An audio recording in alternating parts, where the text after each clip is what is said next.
the Gauntlet. Let's go. If you smell what the Gauntlet is cooking. What's going on, everybody? What's up, world? Welcome to another episode of the Gauntlet Podcast, where we talk about everything football related, everything football talk, all the stuff you guys want to see in the best way possible, the fun way, the way it should be. So we're going to get the party started. We got Detroit Dom in the house. Yo. We got JJ in the house, who's distracted right now, but he's still here. What's up, little Joseph? I don't know who that is, but yeah. Why you getting up for? Getting up for? The intro and the the countdown and the intro and all that, the I can't even talk. Did all that go glitchy on you, or is it just me? Me too. It was definitely... No, the intro is that's how it's supposed to be. It's a glitch. It's a glitch theme. I gotcha. Okay. That's why it looks cool. I was about to get off and be like, I thought something was wrong. I'm surprised you guys haven't seen that before, but yeah, guys, we're going to get to it. We're going to get to all the stuff we got to talk about today. First up, we got Sports Morons of the Week. We got our Player of the Week, Junior Seau. We got all this good stuff. John Madden is on the Madden cover for this season. And then Dan Snyder, we talked about it last week. The saga continues. There's actually a hearing scheduled that could get really interesting, and it could actually spell the end for Dan Snyder in the NFL. And then, of course, our non-sports topic brought to you by this man on the bottom of the screen here, Joseph. We're going to rank / debate some of the greatest athletes turned actors and actresses. So that's also going to be very interesting at the end of the show. But as we normally do the show, Sports Morons of the Week is up first. So now we are going to get right to it. And for me, Stephen A. Smith is my choice for the Sports Moron of the Week this week, based off of the comments that he made about how, obviously Steph Curry made the game of basketball better and Michael Jordan made it worse. I don't think either one of these guys have made it worse. And his whole argument was based off of how, Michael Jordan became this marketable thing and it put pressure on all these other players. To me, that makes no sense. Of course, Michael Jordan became marketable. Just like LeBron James is marketable, Kobe Bryant was marketable, God rest his soul. But, if you're a great player, you're going to be marketable. So saying that is a problem. I have an issue with that. I have a major issue with that. And it's not just Stephen A. Smith. It's not really just Stephen A. Smith that kind of grinds my gears. It's just everyone in the media in general, in sports media. A lot of these people don't know what they're talking about. A lot of these people on ESPN, all these talking heads, all these pundits that get in front of a camera, that get on TV, 99% of them don't know what they're talking about. For example, when it comes to the NBA basketball, NBA finals, all the analysts and stuff like that, JJ Redick has been pretty much carrying ESPN in that regard because he's the only real one that really knows what he's talking about, and he's the only one that really uses facts to back up what he's saying, not just saying a bunch of BS to get clicks and get a reaction. So in that regard, I just don't really respect the majority of people in sports media, especially when it comes to ESPN and Fox Sports and all that kind of stuff. A lot of these people just say stuff just to get a reaction, and they don't really know what they're talking about. So not only Stephen A. Smith, but everyone kind of in sports media in general, you guys get my nomination this week for Sports Moron of the Week. Joe, you want to go? You want me to go? You can go. I can't say that I particularly have one. I want to say Charles Barkley, but I actually love Sir Charles. I just hope that what did he say? He told Shaq that if Golden State wins this series, he will eat a bowl of horse stuff. Ew. The not so friendly rivalry that the two of them have. I mean, originally I was going to say it's a whole collection of people that think that the Celtics are going to win this series because they're not. It might go 7 games now, but they're not winning this series. And as much as I love Charles Barkley, I don't want to see him have to eat horse shit. But that's what he said, and Fair enough. guarantee that Shaq will hold him to it. I don't know. I'm back and forth about Charles Barkley's takes on basketball during the regular season, during the playoffs. A lot of the time I agree with him. Other times I'm like, where's this coming from, Charles? And this is one of those times. I don't know what he loves so much about the Celtics. Yes, they're in the finals. Apparently, by virtue of beating the Heat, they are the best team in the Eastern Conference, but I don't see them winning this series because they don't have a single player on their roster with any finals experience, and I think that'll be the difference. Joseph? Well, you actually, I have had one, but I don't want to get in trouble because it is my manager at work, but we'll leave him alone. So my other one was Stephen A. Smith, because more so the simple fact of the matter is these players and their greatness have definitely helped this game in a huge way. You know, because all the players that you love that come up and everything, they look at people from where? The game before them. And so for you to say that Jordan didn't help the game, you're really basing it off of, I think, his outside of the game type situation and maybe his attitude, because he really walked around as if, you know, he was the greatest of all time. And it turns out he has the most compelling case to say he's the greatest of all time. I just don't get into these whole ideas about something ruining or not, because I really think it's really based off of that person's relative to that person. And I don't think anything about anything that they've done has been one. I love everything about the game.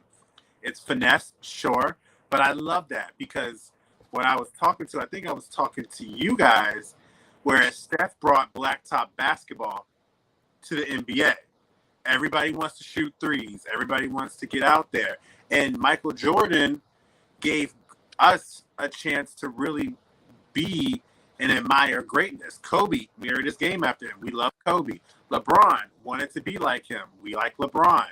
Tim Duncan enjoyed playing against him. We like Tim Duncan. So it's like to sit here and say they ruined the game of basketball. Like, you may have ruined the game of basketball because your takes are, I listen to you sometimes, but you do the most.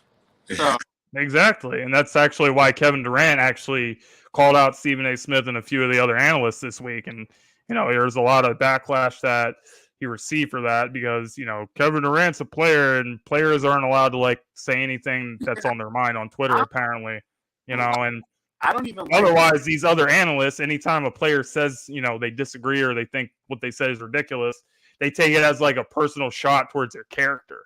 So in a way, it also kind of reflects and shows that people in the media are also soft, as they claim players are soft. Stephen A. is the one person you can never tell him he's wrong. That's his whole thing.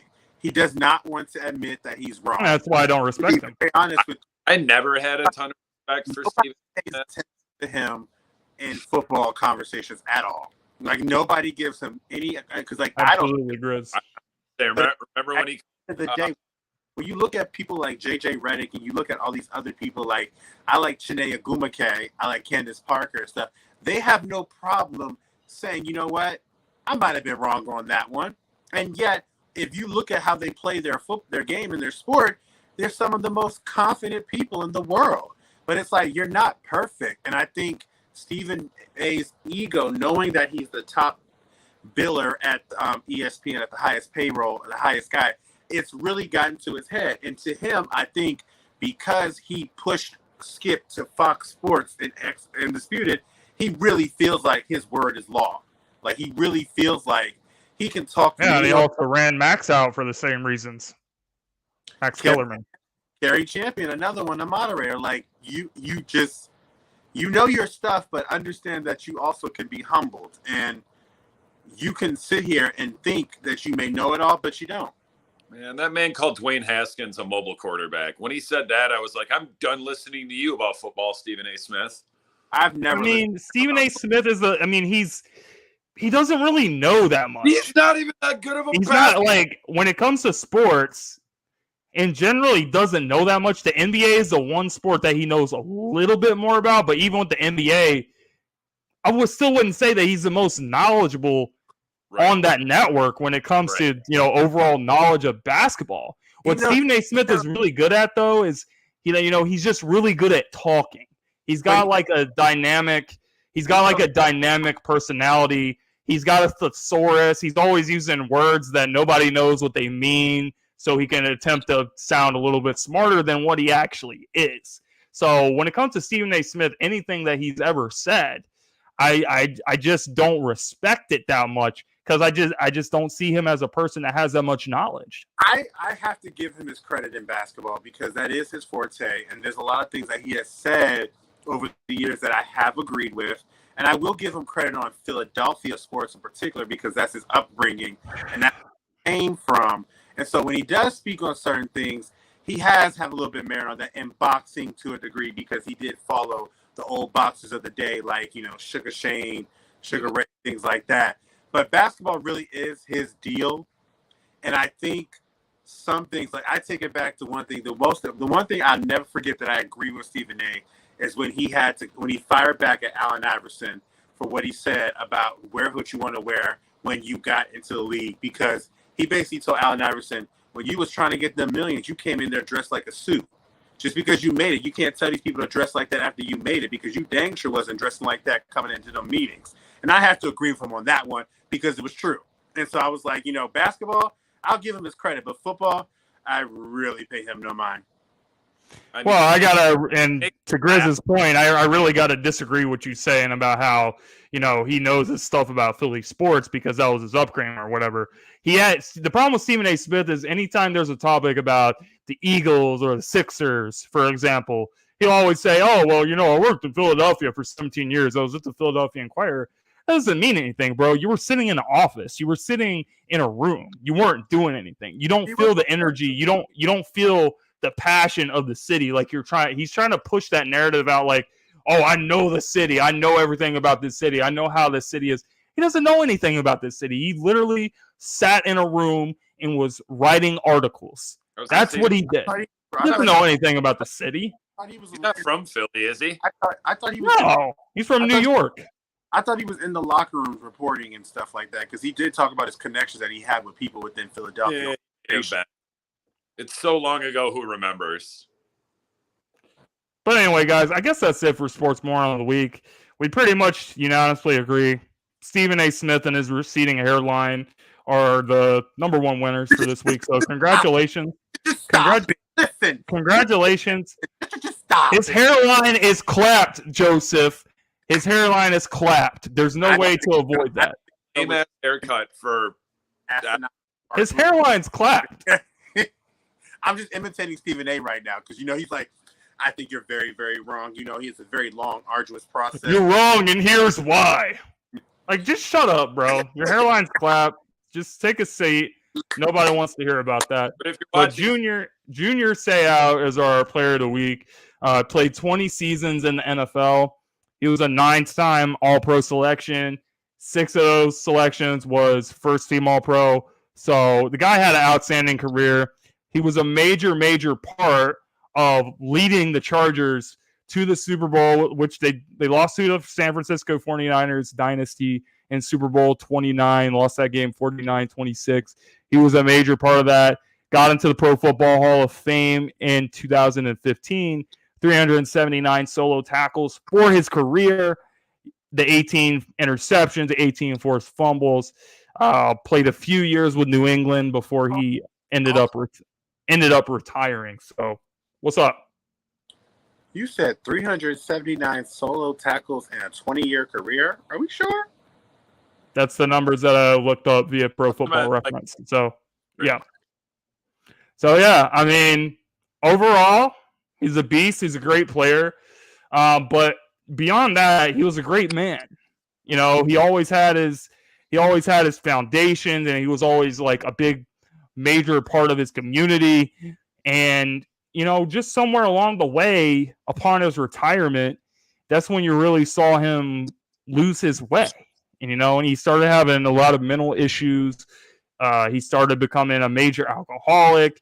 His family members and his close friends would just say, this guy would just drink liquor like it was water, and it was to avoid whatever problems he had. He also had some gambling issues. He owed millions of dollars to casinos and stuff like that. And it got so bad for him at one point, he attempted suicide. He actually tried to drive his car off of a cliff. He actually did, but he survived it.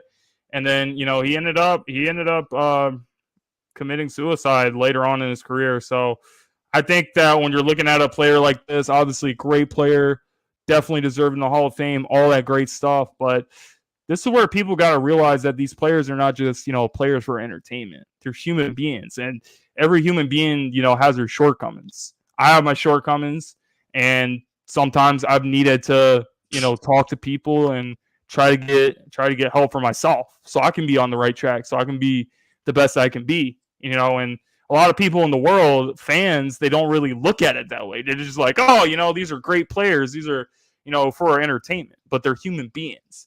And I think that when you're looking at that, you got to put an emphasis on the importance today when you have, someone like Antonio Brown, for example.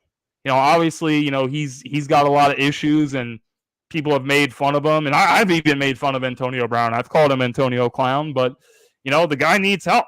The guy needs help. And I think that, people, as far as the NFL Players Association, I think they should put a bigger emphasis on the importance of mental health and getting these guys, the great sports psychologists to work with them if they are having these type of issues, so you don't have another Junior Seau type of situation on your hands. So those are my overall thoughts. Great player, and I definitely think that the importance of mental health for players in every sport should definitely be something that all these leagues are taking a look at.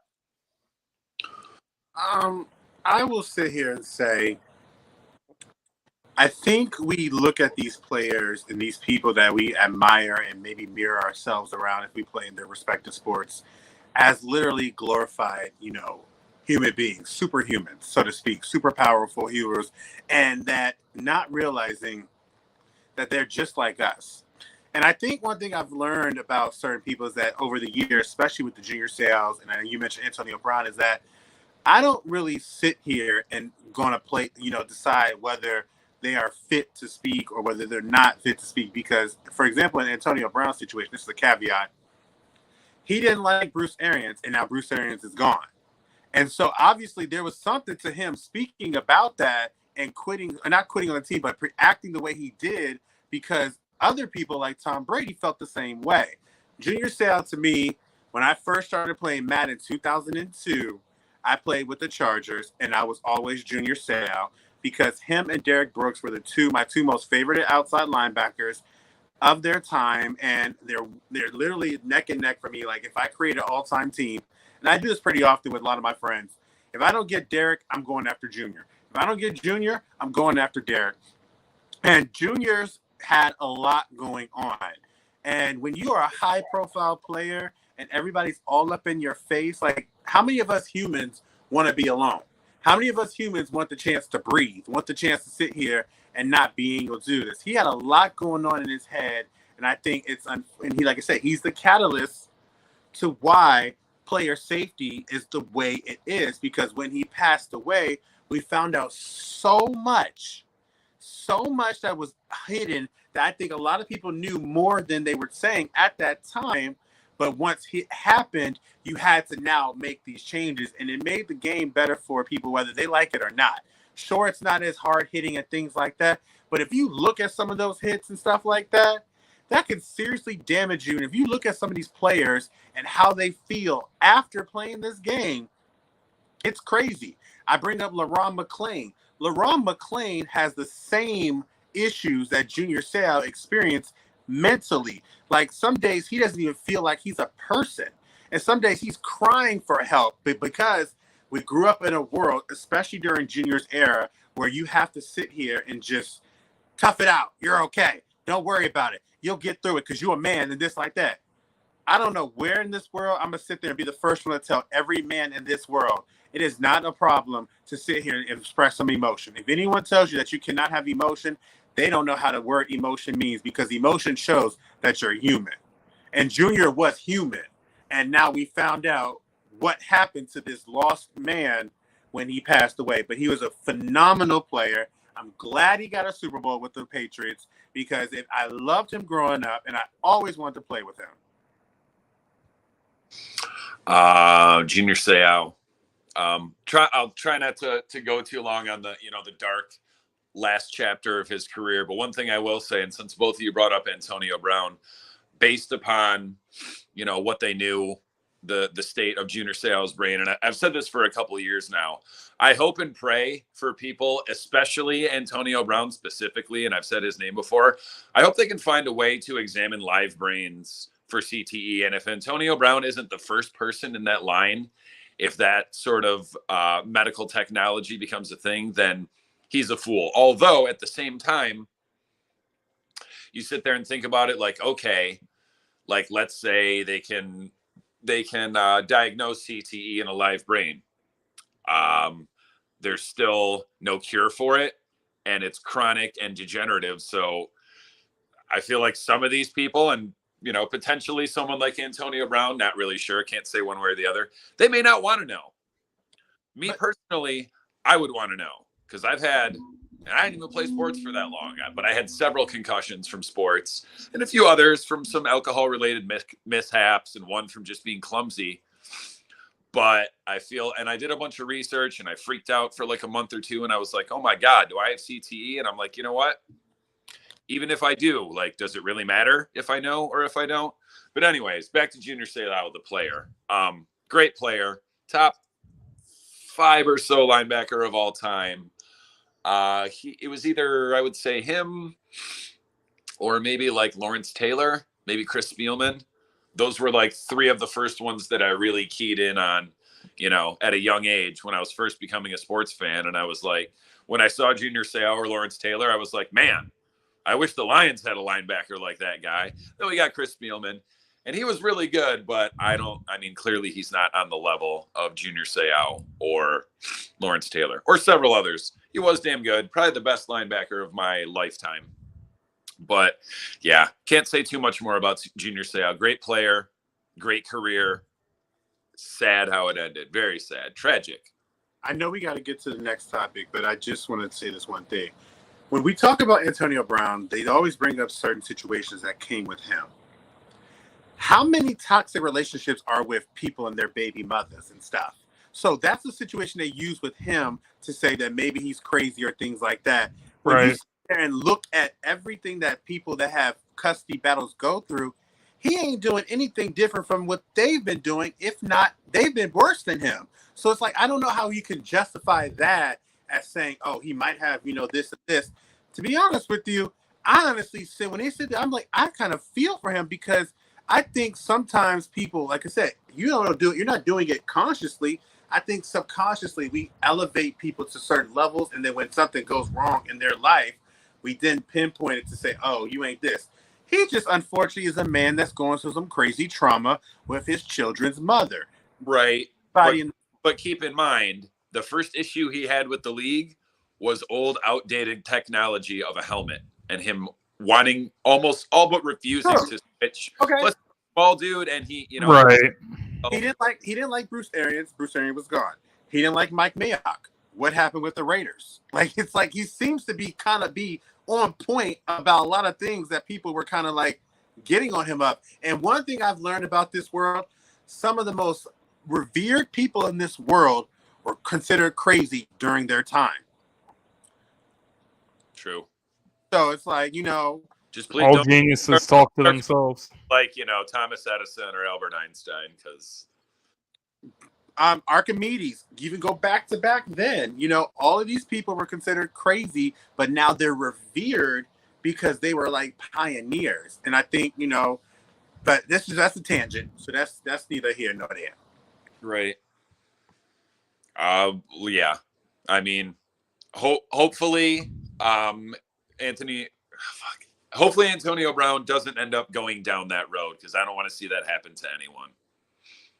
Yeah, absolutely. Definitely Definitely hope we don't see too much of that in the NFL, but it happens from time to time. And we got a comment from our boy Jay. What's up, Jay? Called crazy because they didn't fall in line. Okay, I got you on that, man, 100%. So let's move on to our next topic, though. Breaking news from this week: we had John Madden announced as he's going to be on the cover of the new Madden game for this upcoming year, Madden 2023, and we will pull up the graphic here that I have for John Madden being on that cover. So it's definitely great to see him being honored. But this right here is the it's not working. And my computer's bugging out, so sorry about that. But he's going to be on the cover of Madden. I think it's great. He's on the Legends Edition. So for people that haven't been playing Madden like that, basically there's a regular edition and then there's like a Legends Edition. So John Madden being on the Legends Edition is definitely something. And there it goes right there. I think that's an awesome thing that EA Sports is doing for John Madden and honoring his great legacy.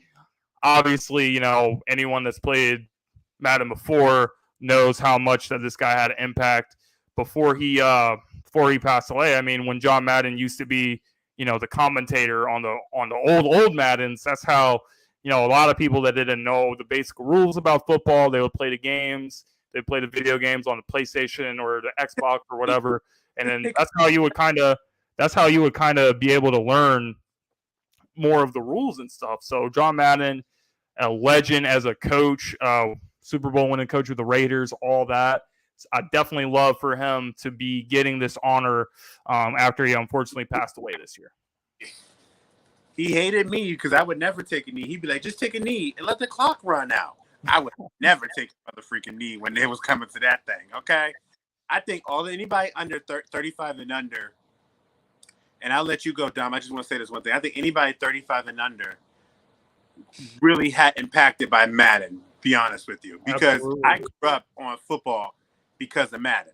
I never listened to him when he told me to run his plays, but, you know, I still, you know. Ask Madden. What's going on, Blake? Thanks for tuning in, bro. Can't say that I hit that button too often. Ask Madden? Nope. I didn't either. I didn't either, man. I like using my own plays. Exactly. Real talk. I created my own ones. But I ain't gonna disrespect John Madden though. He's a legend. You know, and it's funny because for whatever, like, I'm not really a gamer anymore. So like the idea of who would be on next year's Madden cover, like that's not something that pops into my head on a regular basis, like in the off season between when the next one's released. And in some ways I was actually, I don't know that I could say surprised. Like when I heard it, I was like, oh, wow. And then I'm like, oh, well, that really makes a lot of sense. And, you know, good on EA Sports for honoring him in that way. Plus, if nothing else, we can avoid the Madden curse for 1 year.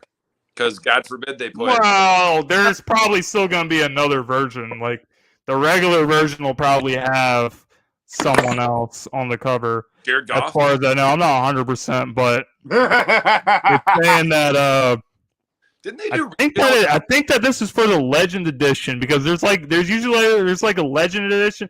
It's the way EA Sports makes more money. Like the Legend Edition, you get like more DLC. You get like, you know, exclusive, you know, stuff for my Madden team or what's it called, Madden Ultimate Team. It would be really, stuff like that. But I don't know, man. It's just how EA Sports. I mean, it kind of sucks that they're using John Madden as a way to make more money, but he definitely deserves the honor and the respect. Honestly, it would be really bad if you do not put Madden on the cover the year after he passed, because to be honest with you, the game was made and it profited the most because it was Madden. Like literally, the one thing I love about John Madden is that when you listen to him talk, he just loved football. He just loved, it don't matter if you were black, white, straight, gay, whatever. He just loved talking about great football players. And there was not a player that I can recall, whether he thought he was good or not, he never made me feel like that he didn't think that they could be possibly better. He just loved seeing anyone play the game that he grew to love. So it's like it's perfect for them to have him with this because EA Sports would have never made half the money they made off this game if it wasn't for Madden being the player, the coach, No, absolutely not. the person that he is. So it's like I grew up on him. Like I said, I listened to him sometimes, but as you said, I put my own stuff. But when Madden said take the knee, I said, boy, I'm about to bomb this out and give me another touchdown. Stop playing. Let's do this. Stop playing. He ain't like me. No huddle offense. To this day, there would probably not be an Electronic Arts without Madden because Madden came out before NBA Live. Yep. And nobody plays NBA Live. Everyone plays 2K. Yeah, which is that's basketball. The point because nobody plays game day. Game day. I hate 2K. I like Live too. I like Madden Live. and FIFA is the only reasons EA has continued to make money. It's true. They tried to hold on for a couple years after they quit making Live and they were making updated rosters. Yeah, Jay said it right Talk there. about bringing it back. Is college football actually coming back? It should. But Madden 2002 was revolutionary. That was the first. My favorite Madden game was 2004. I remember being mother freaking 11 and 12 years old, playing it at the Targets in the mother freaking Walmarts, or on the back in the day, playing that game as first. Yes. My mom picking it up, and then the first team I ever played with was the San Diego Chargers. Ironically, because of Junior Seau, Rodney Harrison, Freddie Jones, the tight end, and LaDainian Tomlinson. Was 2002 when they first started incorporating the analog stick? Yes. Okay. Yep. Remember, because I'm mad at 2000, they had a cheat code because you could get like 10 sacks a game with the cheat code type situation. The new Madden's like the new Madden sucks so bad because they got rid of some of the good stuff. Like back in the old game, they used to have like the combine and like the training where you could like be your own player and you could train and like do all that stuff.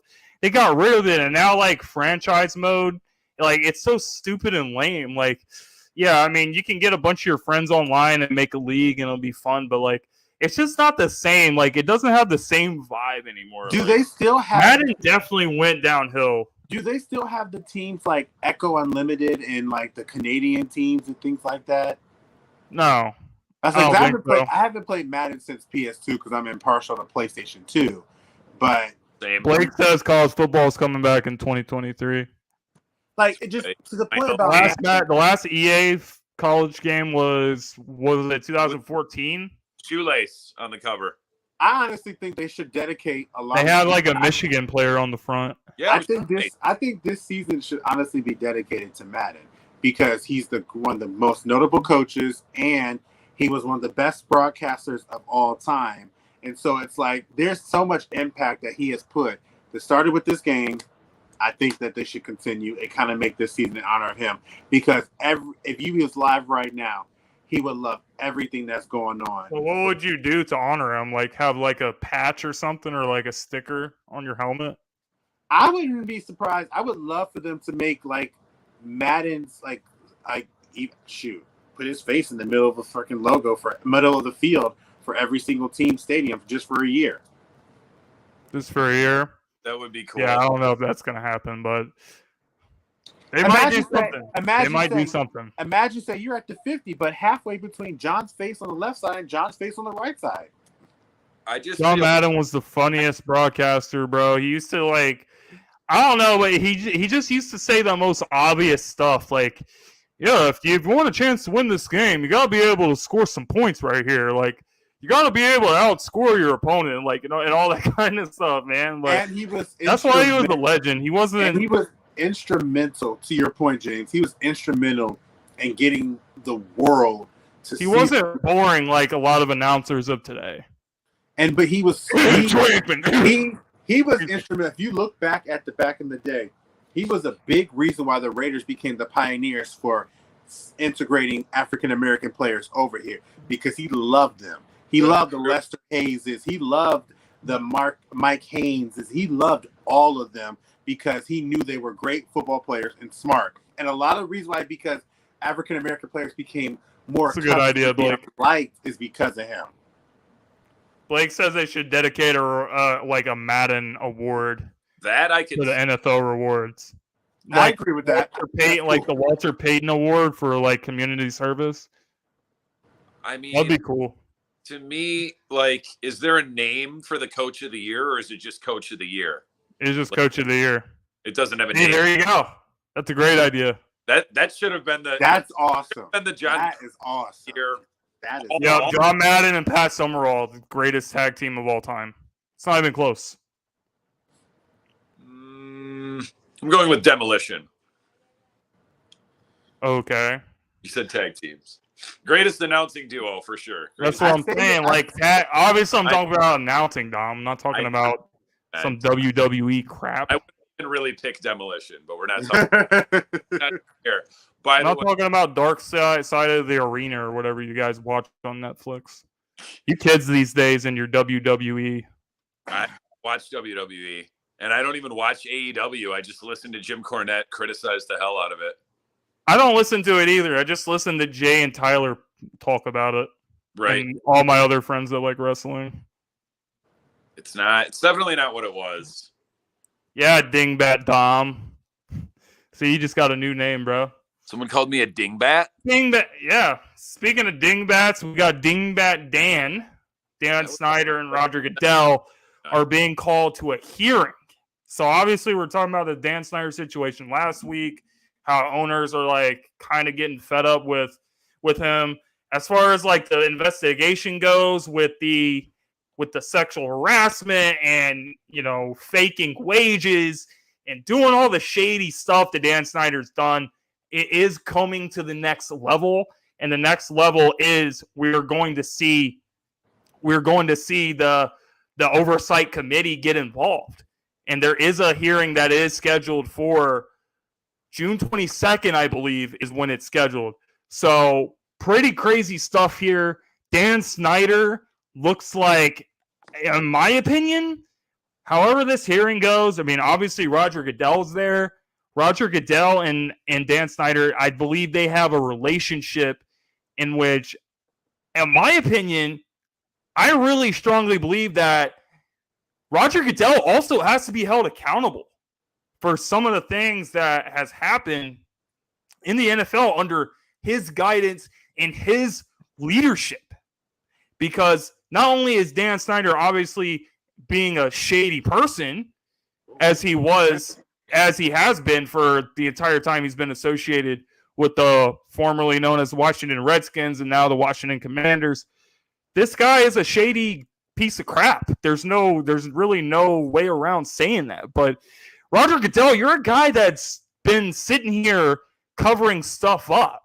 You know, you probably knew about a lot that was going on, but because your relationship with Dan Snyder, you're able to kind of, you know, give him a pass, which is very disrespectful to all the employees that's involved with the Commanders that has been subjected to sexual harassment and all that kind of stuff. Even Robert Griffin III, he even wrote a book about it in which he revealed some of the things that were going on in the Commanders organization that Dan Snyder was allowing.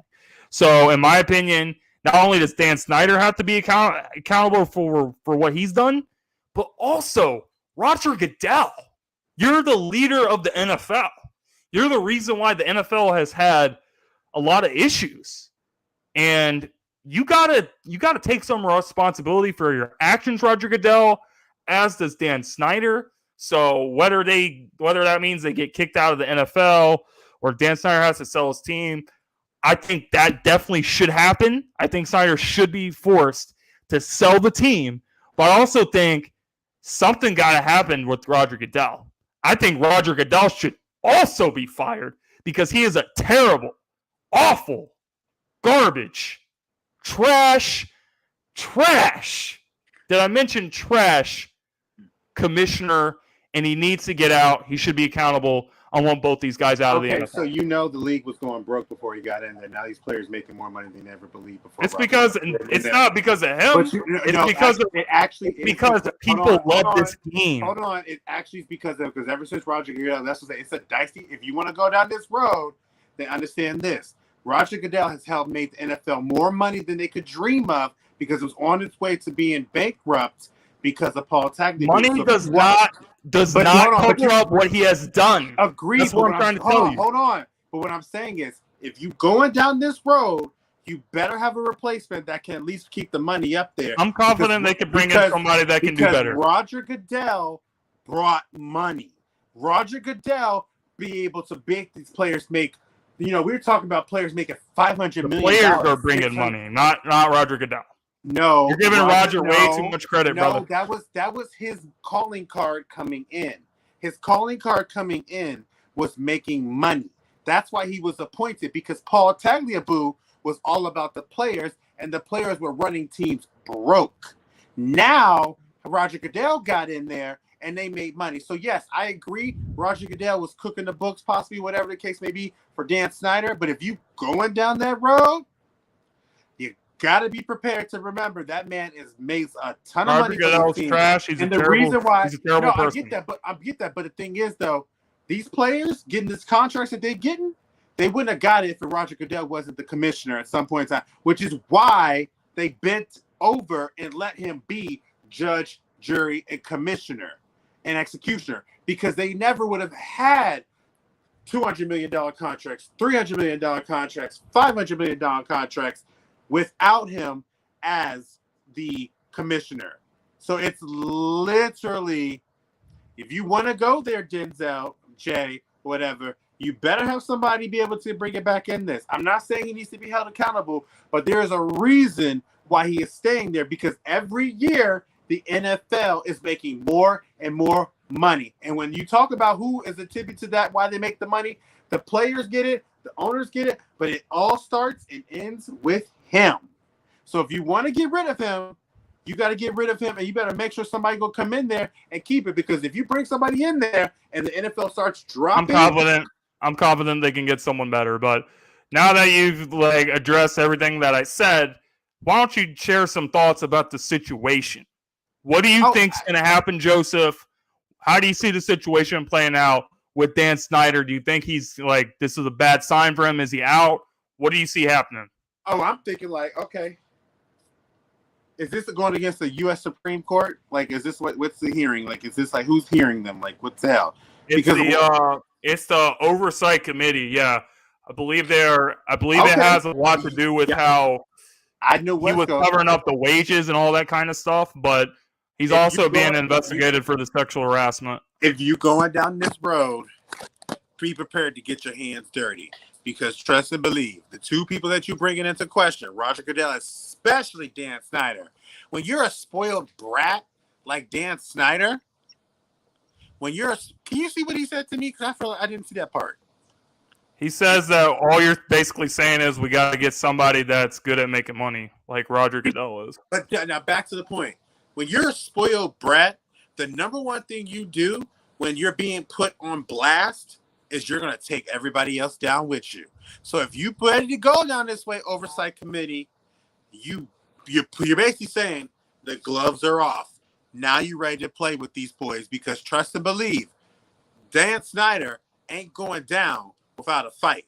Dan Snyder ain't going down without trying to put some information into the Texans, or information into the Cowboys, or the Falcons, or the Patriots. He's going to go. He can fight all he wants. He's still a terrible person that's done a lot of terrible things. But the thing is, though, he can also expose a lot of people. Maybe, and to be honest with you, and he might expose some people we thought was good that actually could be bad. He may expose. Well, good for him. That doesn't mean anything. That doesn't excuse him for anything that he's done. It does, because the NFL right now, especially. No, it doesn't. Especially in our society, the NFL is all about their image. So if he can expose people that have a good image out here, the NFL does not want that. So if Dan Snyder raped someone in the Commanders organization and he exposes another person that raped him, that excuses him for rape? That makes no sense. It's not excusing him, but what I'm saying is, if the NFL is going down this road, be prepared to maybe possibly ostracize somebody else that you once thought was perfect or once thought was great. And that actually could be even more harm than you good. So it's you say, I respect you on this one. You basically saying, I don't care what you say, Dan Snyder. Bring them on. Well, I think you're just saying what people already know. I think that we know that there's a lot of shady people in the NFL. There's a lot of people that's already been exposed as being racist in the NFL. So that's been a major issue as well.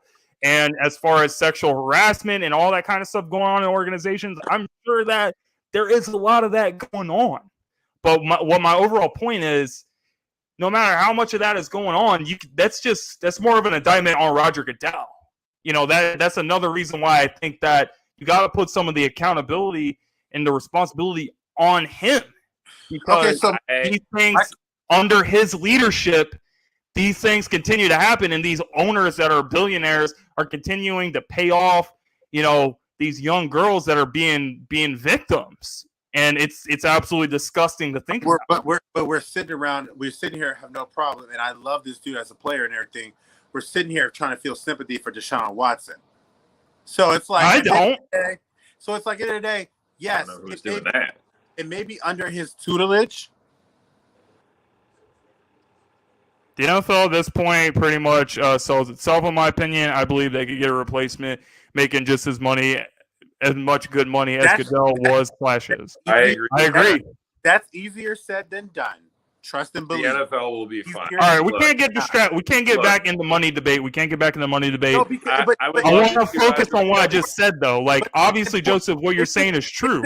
No, but there's people that it's an important part, because the reason why he was able to still get away with this stuff is because people was turning a blind eye. Because why? They were making money. It's always about. I don't think that's a good thing, though. You can't just excuse what this guy's doing just because he's making money. He's a piece of crap. But like baseball's commissioner in the steroid era. He kept going all along. Terrible. Because they were making money. But look, listen. Yeah, go ahead, Dom. Go ahead, Dom. I would love to see Roger Goodell's head on the chopping block as much, probably more than the next guy. But the owners probably ain't gonna happen. Are not going to listen to him. That is a billionaire boys club. That is a fraternity. Those guys, like Goodell, may have a relationship with Dan Snyder, but I promise you, Dan Snyder's relationships and ties with the other 31 other NFL owners are a lot stronger and a lot deeper and a lot shadier. And I don't think he will hesitate whatsoever to throw whomever under the bus that he has to. At all. With the quickness. How many more he's exposed about 10 emails so far? 5 about John Gruden? He's one of the worst teams in the league, and yet they're the 4th most profitable NFL team in league right now. Imagine that. Dan Snyder may not know football, but he knows money. Mm-hmm. Exactly. He is not going to go down without exposing. Maybe he's I hope it happens. I hope anybody that's a piece human being 10 years ago. I hope anyone that's trash, like Dan Snyder is, also gets exposed, and they also get kicked out of the NFL. I hope it happens. But I'm just saying, I'm not going to excuse Dan Snyder and ignore everything he's done. Just because there's other people. Really Roger Goodell, though. I love this. The owners don't listen to him. Why would they? What's he going to do? Big point. When you're the Billionaires Boys Club, they feel like they're untouchable. And they feel like if you come for them, I'm getting everybody in line. They have cut blood. They have signed, it's like the Ghost Rider signing a deal with the devil. Every NFL owner, a majority of them, has made a deal with the devil. And now if you're coming after one of them who happens to be a top 5 profitable owner, trust and believe, everybody else is about to get called out. Everybody else is about to get called out. And trust and believe, the NFL may have eventually, and that's why they make these deals. That's why they do this, because he's like, you know what? I'm securing myself. Never come across this. So if the oversight committee is coming down there, amen, Jay. I promise you he does. I promise you he's got some dirt. I hope they don't have dirt on Jerry Jones, because the Cowboys, no offense to my boy Blake, I know he's been in the comment section tonight, but the Cowboys haven't been winning for 25 plus years. So you know what, man? I hope it doesn't happen. I hope it doesn't happen. Even my owner is one of the considered the best owners out there, but I wouldn't be surprised if there's some dirt on him. What if we just see how That's bad? What I'm trying to say, Grizz. I mean, I really don't care. I really don't care. Please have some dirt on the Fords. That's what my boy Denzel just said. Here's another thing. That's probably why Sheila removed the last name Ford, because they're going to come at her about something. She'd be like, "Well, I'm not a Ford." Ford stands for found on the road dead. Yeah, F'd on race day. Here's another layer of this that's kind of being exposed: the racial side, the side about prejudice. Because I'm pretty sure Dan is going to probably try to expose some people about being prejudicial to certain minorities and things of that nature. Oh, for sure. Because every American business that's been around for 50, 60, 70, 80 years has had some ties to racism and some ties. But damn near every owner. Oh, the NFL really has ties to it. Rich old racist white bastard. That's most as much as I love the NFL, like I cannot ignore the fact that there is a lot of racist people involved in the NFL. So yeah, you're absolutely right about that. Guys. And see, the NFL, the Oversight Committee basically said, okay, we got John Gruden. You changed your name. We're coming after you. And Dan Snyder's like, okay, come on. And the NFL tried to get the suit thrown out of court, and the court was like, nope. All right, got to wrap this segment up here. Basically, guys, keep your calendars marked for June 22nd. It's definitely going to be interesting to see how this situation plays out because, you know, the committee, they could have just called Dan Snyder. They chose to call Dan Snyder and Roger Goodell. So it's definitely going to be something interesting that I have my eyes on as this investigation continues with Dan Snyder and the Commanders. But for our non-sports topic, Joseph had an amazing idea, and I am going to give the floor to him to start this segment. We got the non-sports topic where we kind of take a look outside of sports. Obviously, we love talking about the NFL and everything football related on this show, but this is the part where the show gets really interesting and really fun. So, JJ, you got us talking about who's the greatest athlete who became an actor or actress of all time. So, let's just start like JJ. If you had to name like 5 actors and we had to rank them like 1 through 5, what are we looking at? I was actually going to give you 4 because I think 4. Okay, we'll do 4. 4 most notable ones right now. The Rock, Dwayne Johnson, former bodybuilding champion Arnold Schwarzenegger, former one-time wrestling or I don't know wrestling like that, Dave Bautista, and Kareem Abdul-Jabbar, who is known for his big-time movie with Bruce Lee and Chuck Norris back in the 70s, 80s. Of those 4, who is the most iconic in their roles? The Terminator, baby, Arnold Schwarzenegger. I gotta go with the Terminator on this one. It's Arnold for sure. 1,000% Terminator. You can't beat him. True, but do you not think Gridiron Gang? Because we ranked. I mean, I think The Rock's a great actor, but I'm going. I would have him second personally. But Arnold Schwarzenegger, the Terminator, god awful actor. For me, the Terminator is just too iconic of a film series. So I got to go with him with that respect. The reason why I go Gridiron Gang. Gridiron Gang is a great movie, though. Outside of Jingle All the Way, Arnold Schwarzenegger movies are all the same. Jay says he's going with Jim Brown on this one.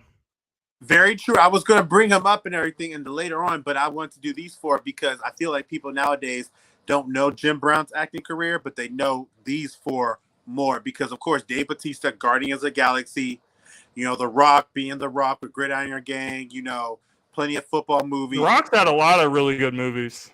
All those god-awful fantasy or, of course, Fast and Furious 6 through 8.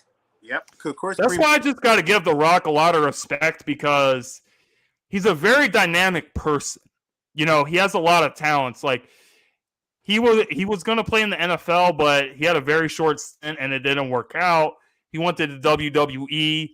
Obviously, he was very dynamic. Even if you're not a fan of the WWE, which I'm not, you know people like The Rock. You know the people like, you know, The Undertaker and Triple H and all those type of guys. My mom he's a very dynamic person, and then in the film industry, he's had some fantastic films. So I think you got to give Dwayne The Rock Johnson a lot of respect because he's multi-talented. He can do a lot of things well. He's not just You know what? great at one thing. He's really, really good at a lot of things. Two things you said. I love One, The Rock. I love my The mom Rock. said- Dwayne Johnson. Terry He's a Crews is C. another one. Terry Crews is another one. my mom. I said- love The Rock. my mom- Dwayne Johnson is a C+ actor. Shout out Batista, to my dad. Batista is a D actor. hold on. I got to You know- give Blake a major shout out because I seen this meme where it was like somebody had their wallet and it was like, you know how you can put pictures of like your kids and like everything in there? This person put like a picture of Julius off Everybody Hates Chris. So like every time he was about to spend some money, he would just see Julius, and Julius would be like, oh, that's He the 15 cheapest cents man worth in the of salt. world. Like he's sitting at the dinner table, like that's 15 cents worth of salt. Like this guy was on the same level of Mr. Krabs in terms of like not wanting to spend any money. So yeah, that was definitely Now, hilarious. to your point, though, Steve Austin. two caveats. Oh God. My mother used to say The Rock was my daddy Stone because she Cold. was in love with him. Stone She Cold thought was great. he was That name, amazing. Stone Cold. And we talk about the Terminator with The Rock, but with Arnold Schwarzenegger. But my favorite Arnold Schwarzenegger movie for him was the first Predator. The original Predator? Kindergarten Cop, then Terminator 2. And Demolition Man. Well, no, that's just alone. Never mind. Scratch that. But I thought the Predator, with him being in the first one, that was one of my favorite movies of all time because Predator is one of my favorite villains. And for him to be able to be in the jungle, put the mud on his face, and fight something he ain't never seen before, that kickstarted the Predator franchise. Predator was very good. I will agree. I love the Predator. I like Terminator, but I think after a while they kind of should have tried to get on with him. But I think they carried too much about Terminator based off of him. Like they don't feel like if they rode his coattails, like literally. Yeah. Absolutely. I saw Terminator 2 in the theater when I was like 11 years old, and at the time that had like the third or fourth most incidences of the F-bomb in movie history. One of the others was like Goodfellas, Casinos up there. Carol, she didn't care. She's like, it's just the F-bomb, no big deal. I was like 11. That's good. Okay, I like the answers that people were saying, like Terry Crews, Carl Weathers. Yeah, Jim Blake Brown. definitely has some. He had a lot of good answers. He said Burt Reynolds is another one. Terry Crews, Carl Weathers. We definitely have like some good choices down in the comment section. But we're getting to the end of the show, guys. We're right around the hour mark, so we just want to say appreciate everyone that was tuning in to the show tonight. The Gauntlet is a part of the Sideline Sports Network. Shout out to everyone involved over there as well. Appreciate you guys and the continued support. You guys can catch us here every Saturday night, bringing you the best football and NFL-related content. And with that being said, guys, another great episode in the books. Make sure you're back here next Saturday, 7 p.m. Eastern sharp, and we'll have even more content for you guys. Appreciate you guys. Love you guys, of course. Same bat time, same bat channel, as the great Adam West used to say. And absolutely, man. Like I said, appreciate all the continued support and everything. Love you guys. Appreciate you guys. And we'll see you next time.